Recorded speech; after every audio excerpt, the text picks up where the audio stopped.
Il va filmer comme ça, je pourrais être sur ce que je vais raconter. Je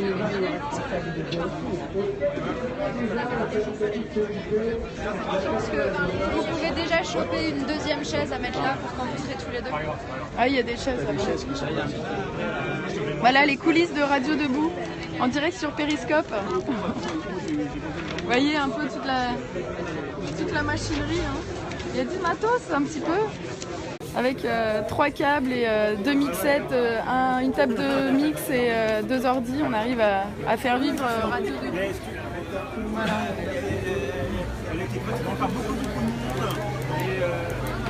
Bon, la place est pas aussi pleine que ce que j'aurais cru en arrivant. Je pensais qu'il y aurait beaucoup plus de monde, mais bon, le temps gris et frisquet ne nous valorise pas et n'est pas hyper attrayant sur cette grande place entourée de grandes tours. C'est quand même un des quartiers de Paris qui est peut-être pas les plus fréquentés par les touristes, je pense. Mais c'est une grande place assez sympathique. Tu n'es pas journaliste, t'es quelqu'un qui avait envie de... J'avais envie de m'occuper de ça. Là, c'est venu spontanément. Voilà Florian R, Flo R, qui est le télescopeur. Salut les filles. Moi je m'appelle Sophie et lui c'est Florian. On est à Nuit Debout, place des Fêtes. On s'est un peu délocalisé pour ce soir et c'est Sylvain qui reprend le péri. Voilà.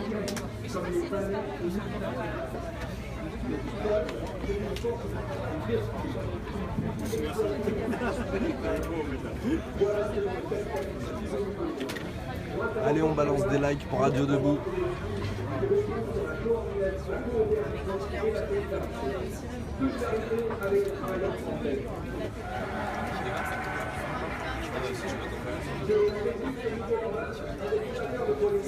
Salut Rézoï. Ah ouais, t'as jamais montré ton visage, toi.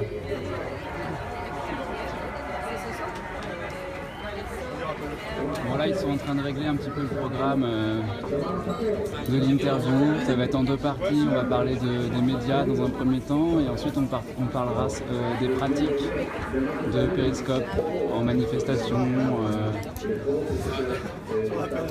Ça va être intéressant. On va en parler de manière assez critique. On va parler de la déontologie par rapport aux journalistes, par rapport à l'amateurisme aussi de l'amateurisme de certains périscopeurs qui apprennent à rapporter des images. Et c'est un métier. Ils ont sorti une paire de ciseaux de chirurgie. Je regarde là filmer, il est en train de réparer en direct.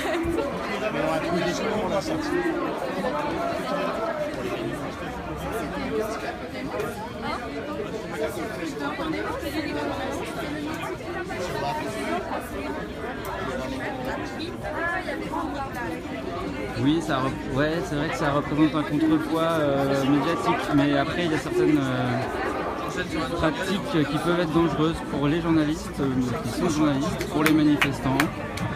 Et donc c'est en faisant qu'on apprend à faire attention aux autres. Voilà, donc on va en parler avec de vrais journalistes, avec des gens qui sont là-dedans, qui ont l'habitude et nous qui apprenons le métier sur le tas.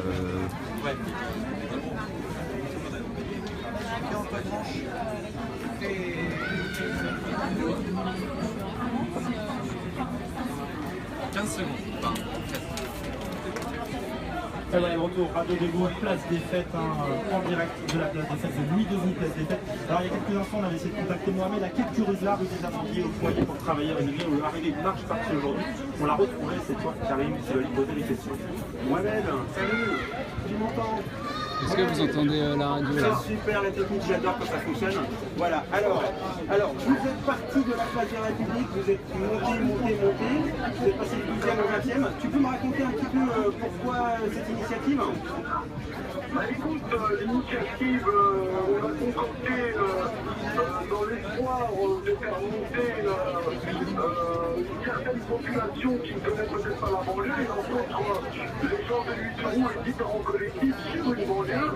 On a décidé de faire ça en 2 étapes. Donc là, aujourd'hui, on est le premier jour avec les premières étapes, c'est-à-dire on est passé dans un quartier populaire, rue des Amandiers.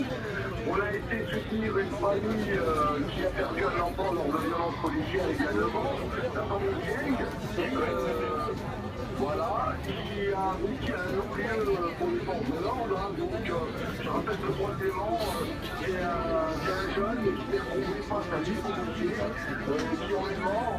Et par la suite, au bout de 9 ans, voilà, il déclare un non-lieu. C'est ça, il est rentré dans un fourgon et il en est ressorti mort en fait. Exactement, il n'en est jamais ressorti. Donc on est venu apporter un soutien à sa famille et dans l'espoir que ce non-lieu, Vous devriez entendre un peu mieux là. après avoir peut-être fait appel sur ce non-lieu, on espère demain avoir une vraie justice et non une justice à double vitesse, hein, comme on dit. Oui. Parce que bon, c'est souvent le cas. Il y a beaucoup de non-lieux. Oui. Donc les violences policières, on n'a pas besoin d'en parler, tout le monde est au courant, tout le monde connaît. Et là, actuellement, on est remonté sur le foyer des Mûriers, où il y a des travailleurs immigrés qui sont logés dans ce foyer et qui vivent dans des conditions pas possibles. C'est une vie avec une promiscuité totale, malgré qu'ils sont là, ils travaillent du matin au soir. Mais bon, je pense que l'idéal, c'est de vous faire parler de cette situation par quelqu'un qui est dans le foyer. Ah, complètement. Ah oui. Il pourra tout simplement vous décrire leur vie de tous les jours, qui est inadmissible. Qui viennent témoigner un petit peu de tout ça, ouais. Au micro de Radio Debout.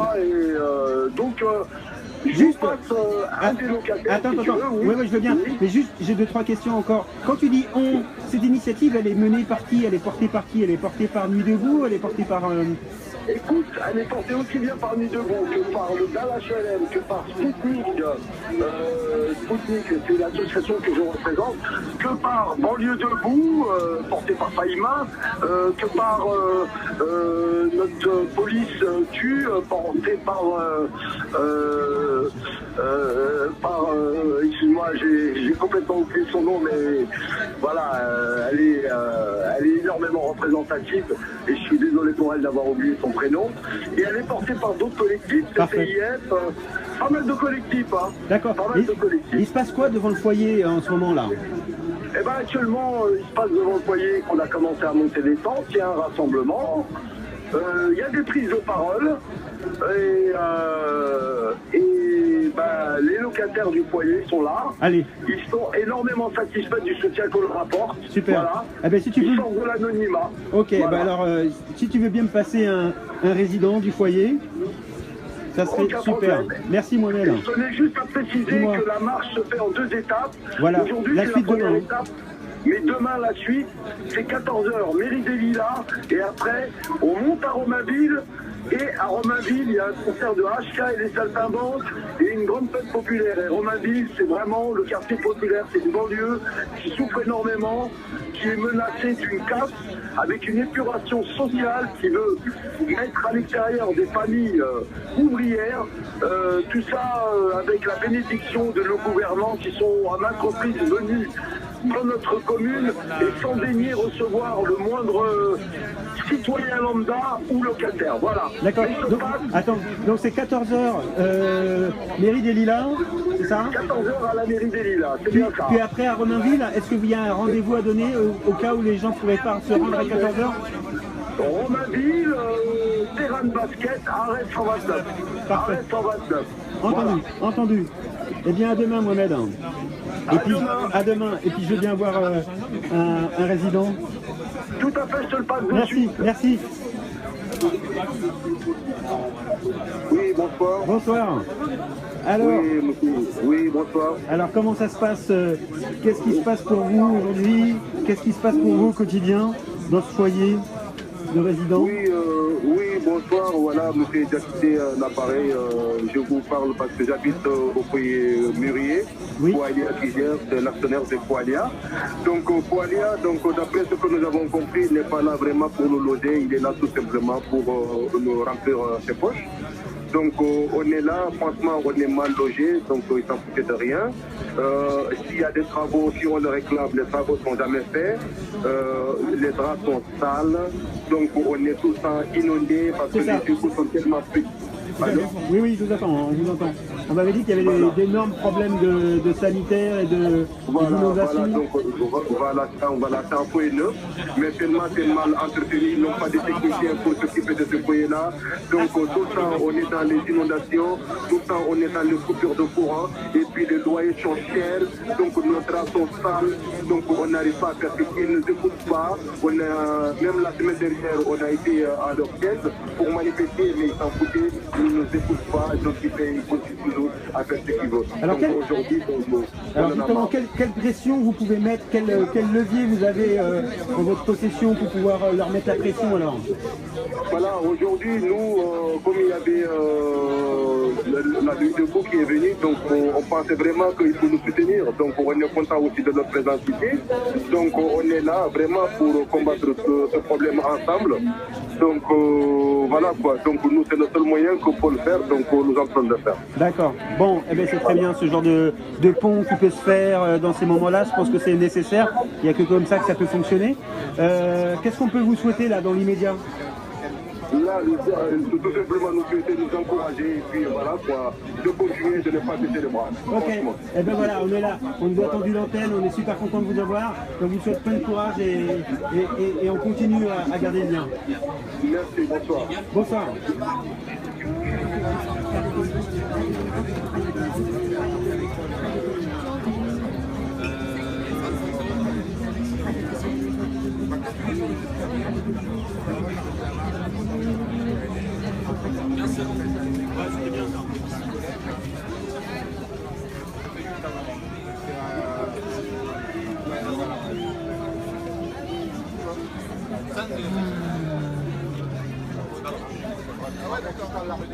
Et Radio Debout toujours en direct de la place des Fêtes dans le 10e arrondissement parisien.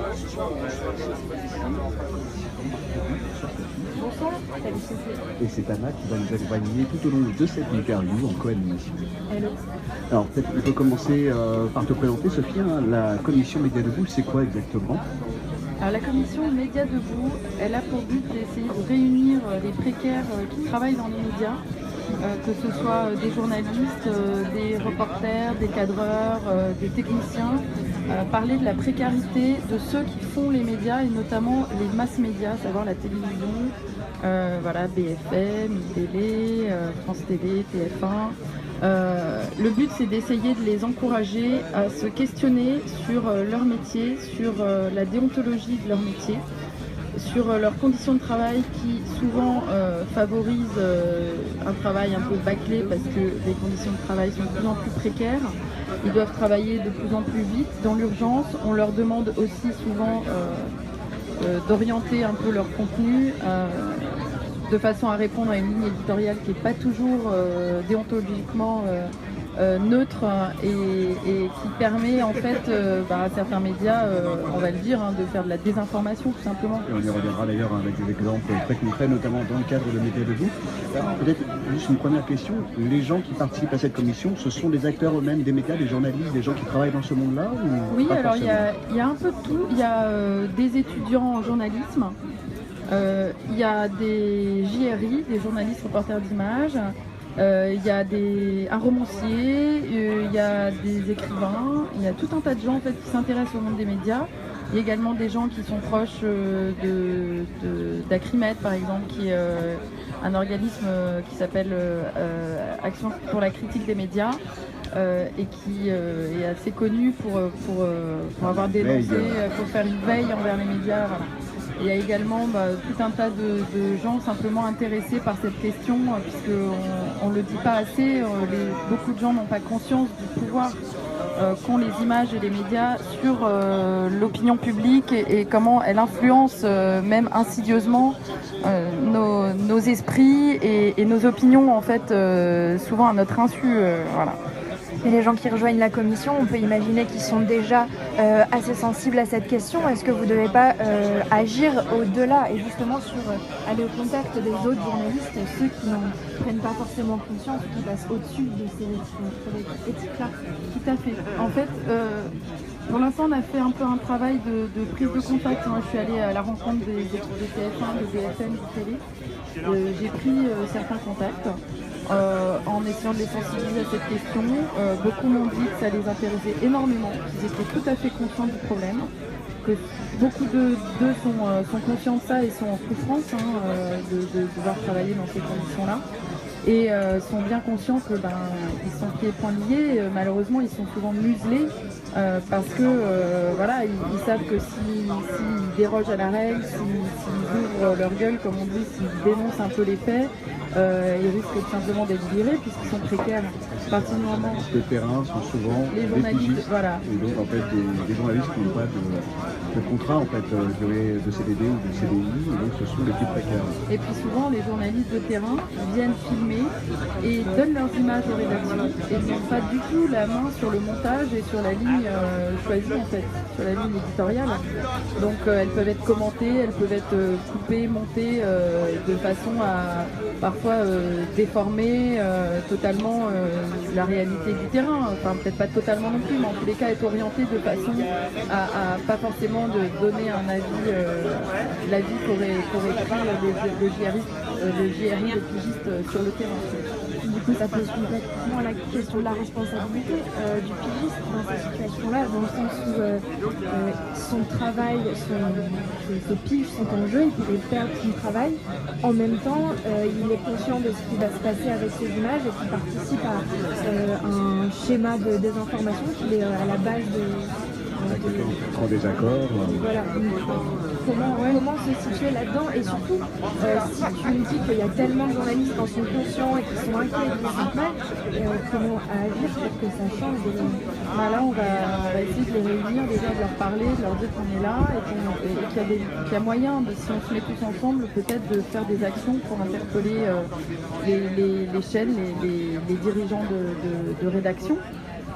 Pour les interpeller, les ramener à la raison, leur rappeler la déontologie, leur devoir de neutralité et effectivement il faut aussi mettre en place des protections sociales pour ces pigistes. Je pense qu'au niveau du droit du travail, là on a vu les intermittents, c'est exactement la même problématique. On peut parler d'intermittents de la culture. Intermittents de la télévision, moi j'en suis. Oui, tout à fait. Je suis intermittent de la télévision, c'est clair que si j'ai un mot de trop sur et mon opinion, ça m'est arrivé de dire mon opinion sur des lignes éditoriales, sur des émissions, et ça m'est arrivé de perdre mon travail. C'est vrai qu'on pourrait penser à une convergence peut-être de ces journalistes précaires. On en avait très peu parlé de ces journalistes précaires d'ailleurs au moment de la fameuse grève de Radio France. On a parlé des journalistes, très peu de ces journalistes précaires qui n'ont même pas souvent la carte de presse. Mais dans ce que tu nous expliquais, tu parlais de raison, ramener à la raison notamment les propriétaires de ces médias. Est-ce que c'est vraiment une question de raison au final ou plutôt d'intérêt? Oui, il y a le problème des intérêts financiers. Évidemment que ces médias sont loin d'être... les gros groupes qui sont propriétaires de ces médias ont des intérêts financiers évidents puisque c'est souvent des groupes qui sont dans l'armement, qui sont dans le BTP, des gros groupes qui n'ont rien à voir avec les médias d'ailleurs à la base, mais qui possèdent les médias, Bolloré, Drahi, voilà, qui possèdent des médias et qui eux ont des gros intérêts financiers et des intérêts surtout à cacher certains sujets ou à passer sous silence certains sujets. Évidemment que quand une manif remet en question la loi travail qui est clairement très avantageuse pour les gros patrons, on imagine bien qu'un gros patron du BTP a tout intérêt à taire les manifestations, à faire passer les manifestants pour des affreux voyous et à faire en sorte que le message qui passe c'est surtout ne donnons pas de nouveaux droits et n'aidons pas les salariés à être protégés par le droit du travail puisqu'on sait que le BTP est le lieu même où il y a le plus de travail au noir et où il y a le plus de problèmes de droit social en termes d'embauche, en termes de salariés. Le Figaro notamment, le propriétaire du Figaro, pour le rappeler, c'est... oublié son nom. Propriétaire du Figaro, je Le sais propriétaire plus, du on sait Figaro. plus qui est qui, mais bon, ils sont tous liés. De toute Mais façon, bon. il y a des schémas où c'est très facile de retrouver les auditeurs sur Internet. Sur Média Debout, d'ailleurs, on avait publié une carte. C'est Serge Dassault. Voilà, c'est Dassault. Voilà, Serge Dassault qui vient encore d'être incriminé dans une affaire récemment et le Figaro n'en parlait pas du tout. Ah bon, ils en ont pas parlé? Eh ben non, c'est bizarre. Ça devient de plus en plus récurrent. Mais ça pose quand même une question, tout ce que tu es en train de nous dire, c'est la critique qu'on retrouve elle aussi de façon de plus en plus récurrente de la part des militants, des manifestants, notamment dans le cadre de Nuit debout, du mouvement contre la loi travail. Il y a une critique des médias et c'est quelque chose de très concret dans les manifestations, dans certaines parties du cortège. Les manifestants chantaient ensemble en chœur tout le monde les déteste des médias. Alors même triste d'en arriver là. C'est vraiment révélateur d'une crise profonde. Et on a des journalistes maintenant qui cachent carrément les insignes, les autocollants des médias pour lesquels ils travaillent. BFM, oui, ils viennent TV, avec des gardes du corps, j'ai vu BFM, avec l'équipe des de vigiles. BFM avec deux gros vigiles baraqués et effectivement, comme tu dis, planquer leur insigne BFM, ils sont totalement anonymés. Dans la manif tout à l'heure encore, j'avais un journaliste de TF1 qui me disait je travaille pour RTBF et puis en fait il m'a dit ah non bon d'accord je te le dis, je travaille pour TF1 mais s'il te plaît ne le dis pas parce que j'ai pas envie de me faire prendre à partie, casser la gueule par les manifestants. On a trouvé, c'est quelque part, on se dit c'est peut-être une bonne chose parce qu'ils vont revenir dans la rédaction et dire c'est chaud quand même d'aller parler et en même temps est-ce que c'est vraiment une bonne chose de défrayer à ce point les pigistes? Il y a peut-être un double travail à faire, effectivement, de les invectiver, de les engueuler quand ils font de la merde, ça il faut le faire. Et avec Média Debout par exemple, on essaye dès qu'on voit une caméra de BFM ou de télé, on prend un périscope et on les filme en train de travailler et on leur dit alors là, qu'est-ce que vous avez raconté, voilà. Donc on fait l'arroseur arrosé quelque part, on les filme en train de travailler pour pouvoir montrer plus tard, si jamais ils ont fait de la merde, qu'ils n'ont pas respecté la réalité des faits. Et c'est quoi les retours alors de ces journalistes quand ils sont filmés par vous sur Ils Periscope? sont assez mal à l'aise. Ils sont assez mal à l'aise. Alors la dernière fois, ils ont eu un petit sourire un peu gêné. Ils ont répondu, c'était deux jeunes femmes, elles ont répondu aux questions. Elles m'ont dit qu'effectivement, c'était pas facile pour elles parce qu'elles se sont fait pas mal agresser ou insulter sur la place en arrivant à République, prises à partie. Que bon, elles sont conscientes que bon, c'est pas évident d'être pigiste pour un gros média comme une télé vis-à-vis des manifestants, mais qu'elles y est pour rien. Elles y sont pour rien.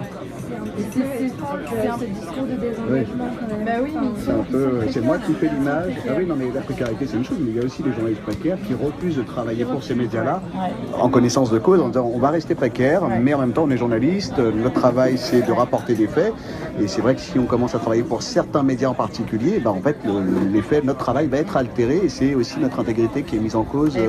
Parce que ce qui se passe, c'est que les journalistes des grands médias, finalement, ces femmes avec qui tu as parlé d'Itélé sur la place de la République, c'est elles, les journalistes, qui ont la carte de presse et c'est peut-être elles qui prennent le plus leur distance avec ce que nous, on considère comme être du journalisme, c'est-à-dire proposer, montrer, proposer et soumettre à l'opinion générale une information qui essaye de prendre le plus. Alors moi, ce que je pense, c'est que si on fait un pas vers eux en leur disant écoutez, voilà, on sait que votre situation, elle n'est pas facile, on sait que vous êtes précaire, mais s'il vous plaît, respectez la déontologie, parlez à vos rédactions, filmez-nous correctement, essayez de faire votre travail le mieux possible et de ne pas nous discréditer pour que petit à petit on arrive à changer les choses et à ramener les médias vers la raison, quoi, enfin vers un vrai travail. Est-ce que ça, c'est pas se mettre le doigt dans l'œil, sachant qu'au final, celui qui aura le dernier mot, c'est le rédac-chef? C'est le rédac-chef, mais peut-être que si tous les pigistes au bout d'un moment se mettent ensemble, si on leur dit qu'on les soutient, qu'on est là pour les soutenir, pour les aider à faire respecter leur déontologie, leur métier, on est là pour les aider à faire mieux leur travail quelque part, plutôt que de les insulter, les invectiver, de leur dire ouais vous faites de la merde et de les empêcher de travailler et de les faire flipper. Je pense que c'est assez contre-productif, moi personnellement, d'aller dans l'agressivité envers eux. Ok pour leur faire un peu la leçon, pour leur dire écoutez merde là franchement vous faites pas du bon boulot, vous en êtes conscients, il faut leur parler et les invectiver et leur mettre un peu de pression, mais il faut pas non plus les agresser et les violenter parce que au final c'est nous qui sommes en tort en étant... C'est rare qu'ils soient violentés, quand même. Il y a eu beaucoup de prises à partie de journalistes. Il y a eu des journalistes de France 3 qui on a obligé d'effacer ces images. Effectivement. Maintenant, il faut aussi dire qu'est-ce que c'est. Oui, mais ça pose la question de la violence. On a eu beaucoup de journalistes, notamment, qui ont eu leur matériel cassé, confisqué, à qui on a demandé d'effacer des vidéos, que ce soit à la police ou les manifestants. Mais on ne parle pas de passage à tabac. Non, juste soyons clairs non, sur il n'y a les pas eu mots. de passage à tabac, c'est vrai. Mais il y a certaines violences quand même. Il y a des journalistes qui ont été, il y a des journalistes qui ont été déjà bousculés sur la place. Il y en a une qui s'est pris des cailloux. Bon, elle n'a pas été blessée. Mais ce que je dois dire aussi, c'est que cette violence-là, c'est aussi, pour moi, reproduire la violence de nos ennemis. Parce que je voudrais pas dire, mais dans les manifs de droite, les gens sont tout autant révoltés que nous contre les médias. Et également. On l'a vu à l'occasion de la manif pour tous. Et oui. Donc réfléchissons à nous, notre position. Nous, à Nuit debout, on est quand même plutôt des gens qui prônons le pacifisme, l'humanisme, et on est quand même, je pense, dans la grande majorité non violents. En tous les cas, la violence qu'on dénonce, c'est celle de l'État, c'est celle du capital, c'est celle de la finance et celle des grands patrons qui obligent les salariés à être soumis à leur volonté. Et moi, je trouve que de prôner la non-violence, y compris sur les terrains des manifs, y compris envers les journalistes, même ceux qu'on déteste et ceux qu'on montre du doigt, c'est quand même faire signe de sagesse et de montrer l'exemple. Parce que je vous donne simplement une petite histoire. Hier, j'étais à l'action Bolloré, devant le groupe Bolloré. Il y avait les actionnaires de Bolloré qu'on a empêchés de rentrer dans l'Assemblée Générale des actionnaires pour dénoncer tout ce qui se passe en Afrique, les spoliations des terres africaines par Bolloré. Et parmi les actionnaires, il y en a 3 qui ont été d'une violence inouïe, qui nous ont agressés, qui ont arraché la caméra d'une journaliste, qui l'ont plaqué contre un mur, ils lui ont arraché son matériel, etc., en l'insultant, lui disant de toute façon les médias c'est de la merde, on refuse d'être filmé, etc. Et je vous jure, ce mec-là, il aurait été déguisé en Black Bloc, c'était la même chose. C'est la même violence. Et du coup, vous avez vu cette violence dans les médias ou pas? Non, parce que personne... Non, mais la jeune journaliste qui est indépendante, elle en a pas parlé à iTélé, il n'y avait pas iTélé qui était là. Il faut faire attention aussi, quand on parle de Black Bloc, parler du Black Bloc, ça ne veut pas dire grand-chose. C'est non, beaucoup mais de groupes, des Black Blocs ou des autonomes ou des gens qui sont violents, des gens qui choisissent la violence.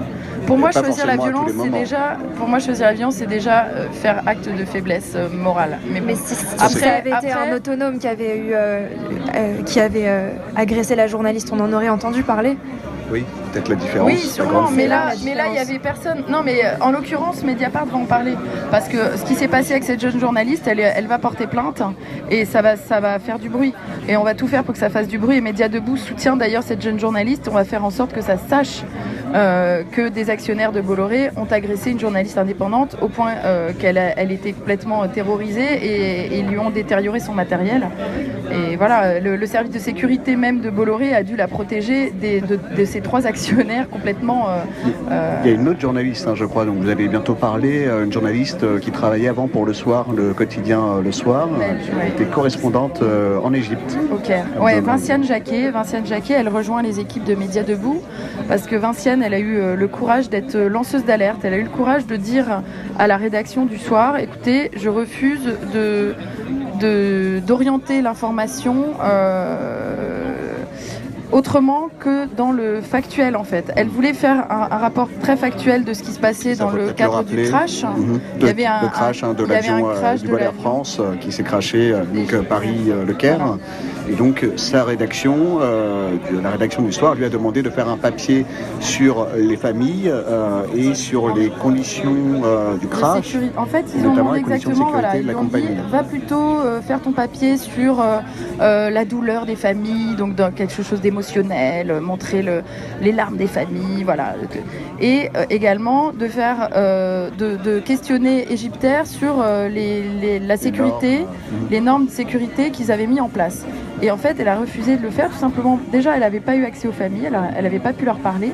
Et deuxièmement, à l'époque, il n'y avait absolument aucune information sur ce crash. On savait pas du tout. Le lendemain du crash, on n'a aucune information. Il n'y avait rien. Donc, elle ne voulait pas faire un article parlant des normes de sécurité d'Égyptaire, puisque ça aurait pu mettre le doute, mettre la puce à l'oreille au lecteur et instiller déjà une ligne, une direction vers d'éventuelles consignes de sécurité, normes de sécurité qui auraient pu ne pas être respectées. Et ça, elle a refusé. Bon, bah alors vous n'êtes pas opérationnel, Voilà. et puis on vous remercie. Quoi. Voilà, ils l'ont remercié sans aucun avertissement. En plus, ça a été trash, quoi. Qu'est-ce qu'elle peut apporter du coup qu'est-ce qu'elle peut apporter à la commission?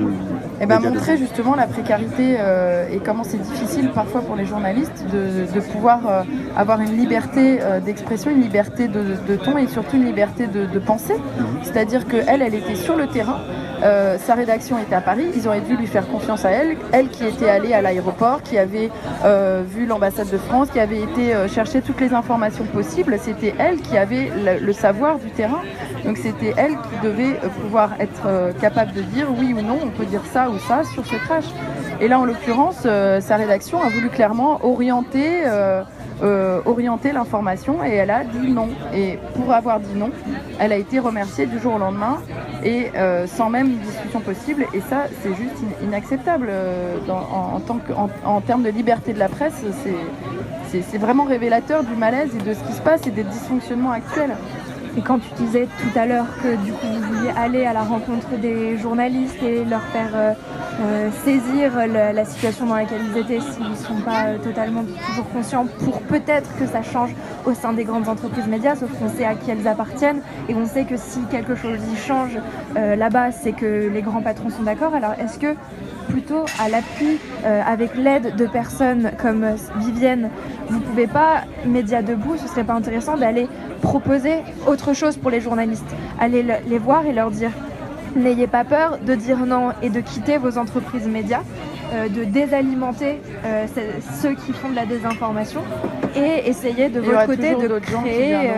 les pigistes, il y a énormément de compétition dans ce milieu, il y aura toujours d'autres gens pour venir prendre leur place. Je pense, moi personnellement, de mon expérience des médias, il vaut mieux que les gens au sein des boîtes se réunissent, forment des collectifs, voient avec également les syndicats et peut-être leur parler, les aider à faire ce chemin-là, leur dire qu'on est là pour les soutenir et aussi simplement déjà en parler, rien que d'en parler, de jeter un peu l'opprobre sur les gros patrons, les rédactions qui mettent à mal l'information. Rien que ça, c'est faire une action pour les empêcher de recommencer quelque part et de continuer dans cette ligne-là de désinformation. Et effectivement, c'est, je pense, en infiltrant, pas en infiltrant, mais en changeant les choses de l'intérieur qu'on pourra faire évoluer les choses. Parce que, déjà, d'attendre que par exemple tous les pigistes démissionnent à BFM, je pense que c'est complètement illusoire, c'est utopique, c'est impossible, c'est pas du tout réaliste. Surtout avec la crise actuelle, et puis il y aura toujours d'autres gens, des jeunes. Mais par contre, aller voir les écoles de journalisme, les amener à la réflexion, et puis surtout faire témoigner les gens comme Vinciane et des gens, d'autres pigistes qui ont pu... elle m'a dit qu'elle était en contact avec d'autres journalistes. Je pense que si on lance un appel, d'ailleurs les journalistes debout ont lancé un appel. Ils sont en train de recueillir des témoignages de pigistes comme Vinciane qui n'ont pas osé parler à visage découvert.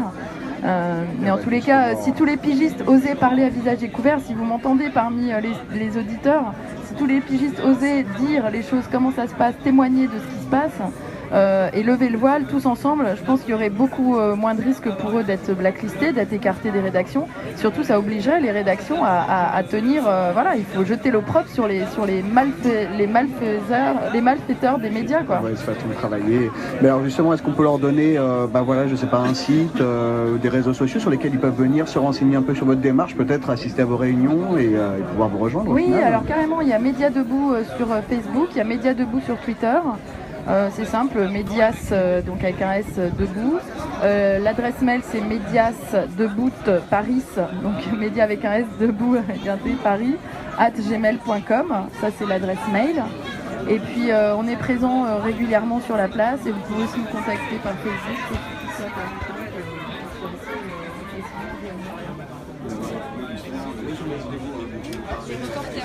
Alors là, c'est les reporters, c'est la même chose, parce que les reporters, ils font du périscope.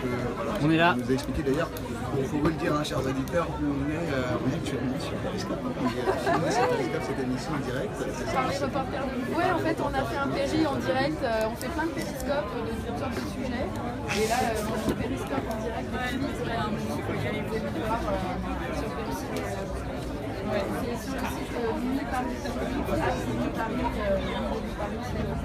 Radio Debout a quelque chose sur la place des Fêtes et notre demande, une centaine de personnes actuellement Au moins. alors ça marche, ça fait des rencontres et du coup, d'ailleurs, c'est tous les samedis.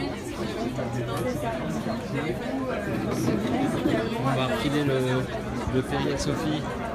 Et à partir de dimanche, il y aura un stand de ce quartier qui sera sur la place de la République dans le cadre de la NPD qui appelle les autres quartiers pour un ce genre d'initiative et propager aussi ces petits repas des milieux sociaux qui se mettent. Au revoir et merci. Je passe le micro à Florian. Ok, je récupère le péri. Merci Sylvain.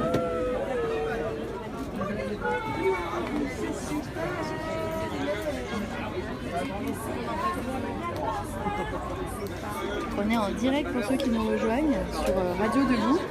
On est place des Fêtes et on a les reporters debout qui sont là pour parler un peu de leur travail et parler surtout de la place des médias en général et aussi en manif, dans les manifs sur le terrain. Donc voilà, place des Fêtes, Radio Debout.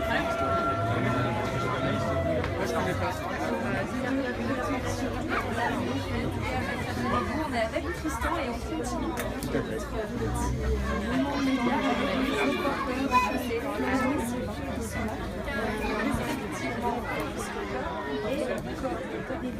Reporter debout et stream debout aussi. Stream debout, c'est les personnes qui archivent les vidéos sur les vidéos qui sont autour du mouvement de la nuit debout, c'est ça? Oui, voilà, c'est ça en fait. On récupère tous les flux qui sortent, tous les gens qui sont sur le terrain. Et on les archive, alors on les enregistre sur un serveur et on essaie de les uploader sur YouTube, sur Je vais me rapprocher de l'enceinte pour que vous écoutiez en même temps. Et du coup, tous les jours, donc, vous archivez les vidéos des reporters debout? Ouais, il y a les reporters debout, il y a aussi les nouveaux périscopeurs qui font des nouveaux lives spontanément, donc on essaye de les enregistrer à ce moment-là. Et donc il y a une petite latence, hein, c'est comme les replays à la télé, il y a soit une demi-journée, ça dépend, ou 2-3 heures de retard pour aller les récupérer. Alors, reporter debout, plus généralement, vous êtes deux là à le représenter. Vous pouvez nous dire un petit peu qui constitue cette commission? Combien vous êtes? Alors on est une quinzaine. Cette commission elle s'est constituée vraiment au fur et à mesure qu'on se retrouvait sur la place, qu'on s'engageait les uns les autres. On essayait au début, donc il y avait Florian et Romain Leclerc et puis il y avait Rémi aussi qui nous a donné envie de Rémi Cuisine, le chemin. Rémi Cuisine, je me rappelle. Mais de faire autrement que ce que faisait Rémi, parce que Rémi il avait une ligne éditoriale très classique finalement. Rémi, il ne fait pas partie de la commission reporter debout, hein, il est en indépendant. Il a que en indépendant. Il tient à ce qu'on le rappelle d'ailleurs, il n'est pas partisan. Alors on parle de Rémi Bizine. C'est-à-dire que vous prenez parti? Il y en a bien d'autres, il y a d'autres reporters debout, il y en a plein déjà qui font du périscope. Mais dans l'équipe, on va dire, de la commission reporter debout, on n'est pas non plus hyper nombreux parce qu'on ne peut pas Vous êtes combien à peu près? toutes les... Vous êtes par équipe ou vous êtes en solo? C'est pas comme ça se passe exactement sur le terrain? C'est ouvert, chacun d'entre vous. Alors en fait, ce qu'on fait, c'est qu'on donne complètement carte blanche aux reporters. C'est-à-dire qu'on leur dit, faites ce que vous voulez, vous allez où vous voulez, et nous, enfin moi en l'occurrence en régie, je m'adapte aux images qui arrivent. Et donc ça leur permet d'une très très grande liberté. C'est eux qui vont chercher aussi les infos sur le terrain, les infos des actions pour le lendemain. C'est eux qui nous apportent ce qu'il va falloir couvrir si le lendemain on aura une grosse journée pour dispatcher les infos. Voilà. Et on leur laisse complètement carte blanche, d'autant que Periscope, la différence avec un vrai reporter qui va juste rapporter des images ou du son et ensuite travailler en studio pour faire un montage, là il commente en direct et donc il y a aussi sa personnalité qui rentre en jeu dans le commentaire. Ouais, c'est clair, Rémi, il est un peu décroché. Il suit les masses médias, il parle. Ses abonnés ne sont pas les mêmes que les abonnés d'un autre.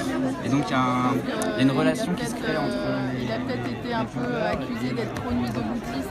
Il faut pas oublier que ça remet l'information de non-professionnels de l'information et de nouveaux usagers de nouveaux médias. Il faut préciser, vous n'êtes pas forcément journaliste, vous n'avez pas de formation journaliste. Il a son Non, on n'est pas journaliste, en tout cas, pour ma part, moi je suis cinéaste. Il y en a plusieurs qui sont cinéastes ou intermittents qui travaillent, en tout cas voilà, en coulisses, donc, qui connaissent le matériel utilisé, donc voilà, ils savent se servir du matériel. Après au niveau peut-être d'une ligne éditoriale ou d'une déontologie à respecter, justement là les nouvelles pratiques qu'offre Periscope, on est obligé d'imaginer peut-être une déontologie par rapport à ça, par rapport au live. C'est une très bonne question justement. Le live, la question de l'image, on en parlait encore tout à l'heure. Il y a un appel qui est paru sur Paris Lutte Info, sur le site Paris Lutte Info, qui appelait justement à cesser en tout cas. C'était catégorique. Voilà, très catégorique, de la part de manifestants, de militants de Nuit Debout, et puis de manifestants aussi contre la loi travail, qui appelaient à cesser les lives, et en tout cas qui appelaient à une plus grande déontologie de la part des périscopeurs, parce qu'ils avaient relevé que plusieurs militants avaient été poursuivis sur la suite de vidéos, notamment prises par Periscope. Alors ça d'une part, et puis d'autre part, il disait aussi que dans cette culture du live, un peu de la télé-réalité où on va un peu sur point chaud en manif, et ben ça met aussi en danger les périscopeurs, voilà, des manifestations, qui eux-mêmes se mettent en danger de prendre un mauvais coup par les forces de l'ordre, par certains manifestants ou dans le feu de l'action. Alors, toi, Florian, t'as pris le micro. tu es périscopeur. Tu es périscopeur. Et tu es là en manif. Je fais des manifestations et je découvre aussi, je fais les deux. Moi je ne cache pas mon militantisme pour Nuit Debout, c'est quelque chose que j'attends depuis des années, donc je suis très content que ça arrive et je suis très content de faire partager ça avec Periscope. Et donc sur la place, on va dire faut pas tout mélanger. C'est pas pareil de faire du périscope sur la place, c'est pas pareil de nous filmer ici à Nuit Debout avec les cantines et les enfants. C'est pas pareil de filmer en manifestation. Du coup, peut-être que la première question à te poser, c'est pourquoi est-ce que tu veux produire de l'image et qu'est-ce que tu cherches à montrer et à qui? Sur Nuit Debout, on va dire. Parlons des événements et pas des manifestations. On est d'accord que la technologie aujourd'hui, elle permet des choses extraordinaires. Comme par exemple Radio Debout, c'est topissime. Encore qu'en fait de technologie, on fait beaucoup de bricoles. Oui, ouais, nous aussi. On bricole pas mal. Mais du coup, c'est intéressant. Ça lance la créativité. Moi, sur la place, effectivement, on n'a pas la même démarche qu'en manifestation ou quand on va couvrir des événements ailleurs. Tout à l'heure, il y a eu la question qu'est-ce que c'est la différence d'un journaliste et un reporter. Le reporter, généralement, il travaille sur le terrain. Il n'est pas dans un bureau, contrairement à un journaliste qui peut être en bureau. Voilà. Effectivement, on n'a pas les mêmes pratiques, il y a certaines dangerosités aussi dans cette démarche. Parce que, effectivement, parfois on filme des choses qui sont sensibles, des violences ou des actes répréhensibles, des graves. Alors, tout à l'heure, tu disais qu'il y avait des gens qui se plaignaient parce qu'il y avait des vidéos qui avaient été utilisées exactement pour pouvoir les juger sur leur acte ou sur certains actes qui ne sont pas forcément libères. Ou de leur présence lors de certains actes, par exemple. Il y a aussi le contre-pied, c'est-à-dire que grâce à certaines vidéos, on a réussi à désinculper certaines personnes. Donc, c'est vrai qu'on voit parfois certains membres des forces de l'ordre peut-être. Moi je suis journaliste, ça m'est arrivé aussi, mais quand je mettais mon micro avec des forces de l'ordre qui ne voulaient pas laisser sortir des manifestants, ils voient un micro, ils disent allez-y, vous pouvez sortir. Parfois on a l'impression qu'ils ils retiennent leur matraque. Et en même temps, c'est aussi une impression qu'on a un peu de moins en moins. On voit un certain agacement de la part des forces de l'ordre. On a vu des journalistes qui ont été agressés à Rennes par les forces de l'ordre, par la police, qui ne supportent plus vraiment d'avoir des caméras, des vidéos vidéo qui les filment et qui peuvent saisir des violences policières. Ou qui sont assignés à résidence comme Neumann. Et ouais, mais justement, Neumann, on le rappelle pour nos auditeurs, c'est un photographe indépendant, un photoreporter qui est là dans les manifestations, notamment dans le travail, qui avait reçu une interdiction de séjour en manif, qui a finalement été débouté, mais le lendemain, il a quand même été emmerdé par les flics qui ont refusé de lui laisser son matériel, notamment son casque, pour se protéger. Et voilà, c'est quelque chose d'assez récurrent. D'ailleurs, ça continue à chaque fois qu'il se présente en manifestation, il tombe sur des CRS qui essayent de lui enlever son casque, le sérum physiologique. Est-ce que toi, tu te protèges en manifestation? Oui, moi je me protège en manifestation. Il faut savoir que moi je me suis fait ouvrir le crâne par un manifestant au début de mon début pendant une insurrection sur la place. C'est-à-dire, je t'ai fait ouvrir le crâne, c'est fait un truc sur la gueule. D'accord. Un pavé ou quelque chose comme ça. D'accord. Un pavé très certainement. Donc du coup voilà, je me suis déjà confronté à certaines violences. Donc je prends pas parti ni pour la police ni pour les gens qui sont violents, parce que je considère qu'arrivé à un certain moment, tout le monde a un niveau de tolérance et que ces gens-là subissent déjà une violence et que c'est pour ça que le vase déborde. Donc je suis pas là pour juger. Effectivement, il y a eu plusieurs problématiques, dont celle de se protéger, dont celle de faire attention à ce qu'on filme.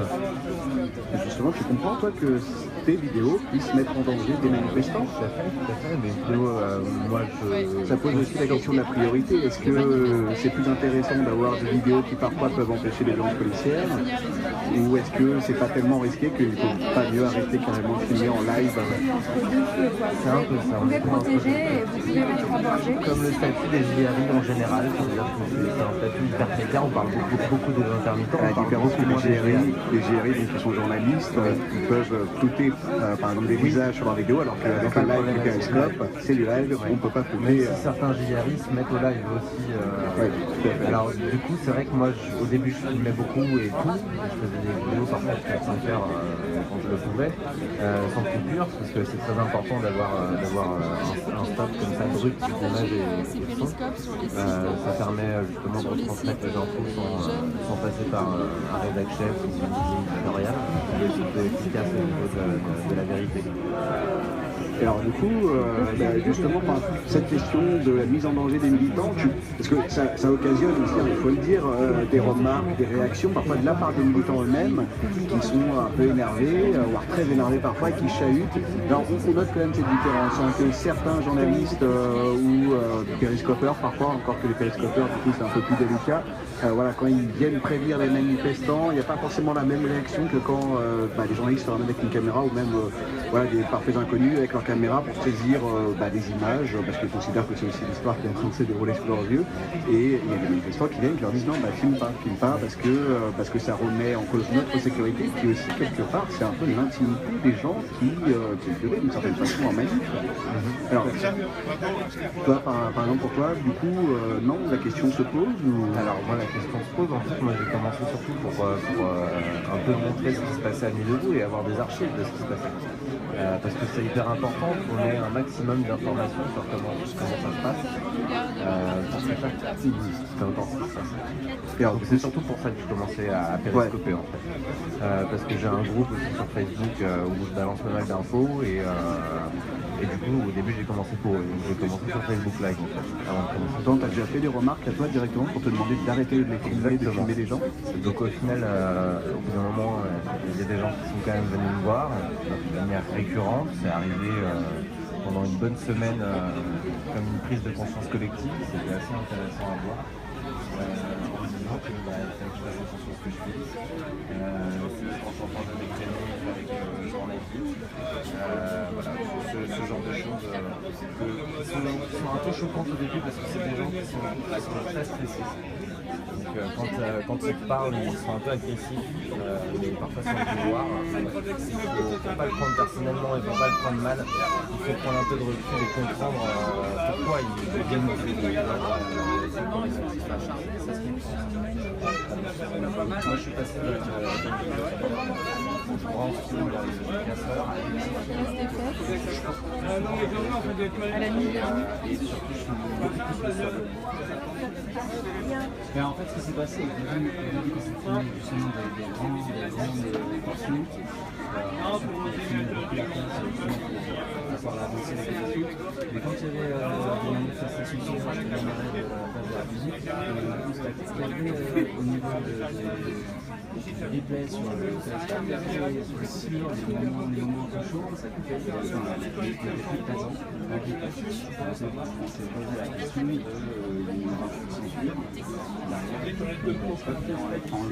qui aurait enlevé les moments chauds ou compromettants pour la police. J'avais pas pensé à cet intermédiaire-là des équipes de Periscope, à quel point est-ce qu'ils peuvent intervenir sur les vidéos, dans le sens où est-ce que même la police ne peut pas faire appel à eux directement. Et je pense que c'est comme sur YouTube, c'est des robots, tu sais, qui scannent les images et qui doivent, ils doivent enlever des... Enfin, mais que quand c'est les flics qui frappent, pas quand c'est... Oui, mais voilà, c'est pour ça que c'est dangereux de rentrer là, sur ce terrain-là de la suspicion. Mais c'est pour ça que derrière, on a décidé de faire Stream Debout et d'archiver nous-mêmes les vidéos sans aucune coupure, pour être sûr qu'on pourrait récupérer tout ça. Mais alors, il y a l'importance de l'archive. Moi, je peux pas m'empêcher de me demander, est-ce qu'il faut vraiment archiver 5 heures continues de manifestation? Est-ce que c'est pas trop? Enfin, jusqu'où est-ce qu'on va aller pour avoir toute l'information maintenant, tout de suite en direct, et avoir l'information a posteriori pour la science, pour la... Non, c'est pas... Alors, en fait, comme c'est en live, souvent, les gens regardent, et c'est vrai qu'après, en replay, il n'y a pas vraiment d'intérêt de se retaper 4 heures de manif. Par contre, il y a des outils qui existent qui nous permettent d'isoler des portions, pour remonter, mais sans toucher forcément à l'intégralité de la vidéo. Et puis, comme le disait Florian tout à l'heure, ça nous a beaucoup servi avec DevCall pour retrouver des images à tel ou tel moment qui ont permis de disculper des gens. Voilà. Donc après, ça dépend vraiment des images. Il y a des trucs qu'on décide juste de garder en archive et qu'on ne publie pas. Il y a des trucs qu'on balance. Pour l'instant, on ne sait pas vraiment ce qu'on va en faire derrière en termes d'éditorialisme. Mais il nous a semblé nécessaire de les garder en constatant qu'il y avait des coupures et on s'est dit c'est dommage, on va louper des trucs derrière. Et oui, très simple. Alors non, je me demandais, je revenais un peu sur ce que disait Florian, que maintenant ça m'a un peu interpellé tu disais que tu filmais peut-être plus vers le bas maintenant avec le périscope, et je me demandais si, d'une part, est-ce qu'il n'y a pas du coup une modification des habitudes en fait quand on filme avec périscope, de force, et puis peut-être que est-ce que c'est pas aussi la meilleure chose à faire, l'idée de pouvoir continuer à filmer sans mettre en danger les militants, et c'est peut-être aussi la réponse face à ces gens qui demandent d'arrêter purement et simplement en fait les périscopes, non? Oui, effectivement, je pense que du coup, oui, ça change la façon de filmer, ça change la façon d'aborder l'action. Mais par contre, ça enlève pas le côté live, ça enlève pas non plus la possibilité de commenter ce qui se passe, ou éventuellement de filmer a posteriori ce qui s'est passé. Alors c'est quelque chose que vous pouvez généraliser peut-être au niveau de Reporters Debout, justement appeler les Reporters Debout à filmer plutôt vers le bas au moment où on voit que qu'il y a des actions répréhensibles, qu'il y a des visages qui sont vraiment découverts, la sécurité des militants qui est mise en jeu. Alors, est-ce qu'il n'y aurait pas des techniques de floutage direct qui seraient développables? Tu sais, tu appuies sur un bouton, puis ça floute, comme ça. Il y a plein de solutions à mettre en place, effectivement, mais on n'est pas assez nombreux. Et s'il y a des développeurs qui veulent bosser sur une appli, par exemple en reprenant le code source de Bamboozer et en appliquant éventuellement un filtre sur les visages en les détectant, pourquoi pas? Ça peut être faisable, je pense. Parce que notamment les indignés espagnols, eux, ils n'utilisent plus du tout Periscope. Je ne sais pas si oui, ils utilisent Bamboozer, mais c'est... faut savoir que nous, on a commencé sur Periscope parce que c'était une application qui travaillait via Twitter et ça permettait d'avoir un maximum de personnes en fait, qui se revenaient. D'accord. Donc on a commencé à utiliser Periscope. On s'est vite passé en fait du nom de Periscopeur à streamer. Parce que on voulait pas se cacher derrière une marque, derrière une entreprise, et on a envie de passer à un autre logiciel que Periscope. Mais pour le moment, c'est comme on a envie de passer à autre chose que Facebook. Donc pour l'instant, on travaille sur ces réseaux-là qui sont des réseaux privés, mais c'est pour éventuellement plus tard les faire dispatcher sur des réseaux qui sont open source. C'est-à-dire que les reporters indépendants développeraient leurs propres médias indépendants et finalement remettraient juste Periscope aux mains de ceux qui ne sont pas là en manifestation, et de nouvelles plateformes, c'est envisageable, ce serait la solution finalement. Comment ça se passe maintenant? Exactement. Ouais. Dans les médias, vous êtes sur le fait, par exemple, que Reporters Debout mette en place une charte, on peut mettre en place une charte, mais ça n'empêchera pas les gens de faire ce qu'ils ont envie de faire. Les médias comme Periscope ou comme... Vous avez songé peut-être aussi à vous présenter en tant que Reporter Debout au sein même des manifestations? Oui, mais c'est quelque chose qui peut être très dangereux parce qu'effectivement il y a des gens qui font des raccourcis très très vite. Et le fait de s'afficher reporter, ça peut être dangereux. Mais debout, ils ont normalement même un debout. petit peu d'affinité pour vous. Même debout, ça peut être dangereux. Non, mais alors justement sur la question de se présenter, ça dépend aussi de ce qu'on couvre. Si c'est des manifestations, des fois on appelle les organisateurs la veille pour leur dire on viendra, est-ce que vous êtes d'accord pour qu'on filme. Ça fait depuis le début qu'on est là, les périscopeurs Les organisateurs, c'est-à-dire souvent quand on a les infos des actions la veille pour le lendemain, on leur demande si on peut venir ou si tel ou tel périscopeur peut venir parce qu'ils connaissent déjà. des syndicats, des associations. Oui, des associations ou des groupes militants, voilà. Et ils veulent bien du coup qu'on soit là parce qu'ils nous connaissent. Et c'est pareil, après quand c'est des blocages ou des piquets de grève ou des AG dans des syndicats, avant de filmer, on leur demande à tous, est-ce que vous êtes d'accord pour qu'on vous filme? Est-ce qu'il y en a qui veulent qu'on ne filme pas leur visage? Et à ce moment-là, les gens lèvent la main et on fait très attention. Mais en manifestation, c'est vrai qu'on ne peut pas... Alors justement, Florian, au niveau du code déontologique en fait, à utiliser auprès des streamers, c'est très compliqué parce que tout le monde peut s'approprier ce média-là. Donc tout le monde peut faire ce qu'il a envie. Donc tu peux pas imposer quelque chose en plein milieu du quartier. Ouais. Est-ce qu'on peut pas justement partir sur la même idée que Média Debout? Média Debout veut faire de la sensibilisation auprès des journalistes. Est-ce que Reporter Debout ne peut pas faire de la sensibilisation auprès des périscopeurs? Est-ce que c'est peut-être l'occasion là justement ce soir de répondre à ces gens qui ont fait cet appel, ces militants qui ont fait cet appel sur Paris Lutte Info, et de dire voilà, vous engagez aussi en manifestation à continuer de filmer quoi qu'il arrive, mais à filmer vers le bas et ne pas filmer les visages au moment des moments chauds. De Radio Nova qui est en train de m'interviewer sur son périscope, et moi-même je suis en train de périscoper pour le compte Nuit Debout Paris. Il faudrait travailler sur une charte déontologique, Ouais. ce serait pas mal. Prochaine fois à la pompe. C'est une étape qui est déjà en cours depuis un petit moment, mais c'est pas forcément évident à mettre en place. Et puis on n'a pas forcément le temps de s'y mettre tous pour réfléchir dessus, parce qu'on est un peu partout, du coup c'est difficile les réunions entre streamers. Ouais. Et même entre reporters en général, parce que les reporters c'est plus large que les streamers. Donc oui, on pense à ça, mais ce sera quelque chose qui ne pourra pas être imposé en tout cas. Donc, mais que vous pouvez vous engager, encourager en tout cas de votre côté. Si les gens qui veulent intégrer Reporter Debout doivent adhérer à la charte pour pouvoir faire partie de Reporter Debout, on peut réfléchir à ce genre de choses. Et dans cette charte, donc on pourrait demander aux Reporters Debout de ne pas filmer les visages, de filmer vers le bas. Par exemple, ça pourrait être une solution. Ou de ne filmer que les forces de l'ordre, par exemple. Il y en a déjà qui le font, ils ont décidé de se concentrer sur les violences policières. Et donc, comme tout à l'heure cet après-midi, par exemple, Gabi, qui travaille beaucoup avec Noman, justement, à la manifestation Antifa, il se concentrait justement sur les agissements des forces de l'ordre, les mouvements des forces de l'ordre, plutôt que de filmer les mouvements des manifestants. Et c'était dans le but que, au cas où, en cas d'arrestation ou en cas de mise en examen, ils aient de quoi disculper ou aider. Voilà. Ah bah attendez, on va vous filmer. Monsieur. Ah bah alors allez-y. Ah, il veut pas être responsable. Vous voyez, on veut bien vous filmer, nous, si vous vous cachez. Mais moi aussi, je suis un être humain. Mais il faut pas avoir peur de se cacher, de se montrer en tant qu'être humain. On montre ce qu'on fait. C'est vrai qu'on pourrait... moi je suis authentique, hein. Je pense que Mélanie elle est... Je pense qu'on est authentique. Normalement, ah ouais, moi je suis cache.